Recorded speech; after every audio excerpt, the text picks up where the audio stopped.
कोथिंबीर घालणार आहे त्याला वरून. हे बघा गावरान ते गावरानच असते. खूप छान अशी छान रशाला अशी तरी आलेली. आता आपण जेवायला बसणारच आहोत. बाजरीच्या पिठामुळे खूप चव छान होती बरं का. माझ्या सासूबाईंची आयडिया. कोणती भाजी केली ना त्यांनी तिथे बाजरीचं पीठ भाजून घालतात. त्यामुळे भाजीला खूप छान चव येते. आमच्या सगळ्यांना खूप आवडते पंखाची भाजी. आता आपल्या भाकरी पण झाल्या. आता आपण जेवण करायला घेणार आहोत. भाजी झाली, भाकरी पण झाली.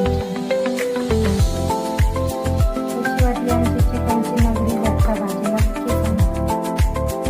आणि या खायला यायलाच लागते. घरच्या घरी चटपटीत आणि छान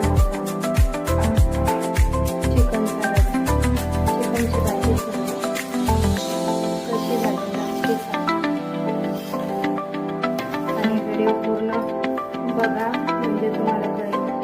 कमी खर्चात आणि छान अशी झटपटीत भाजी तयार होते.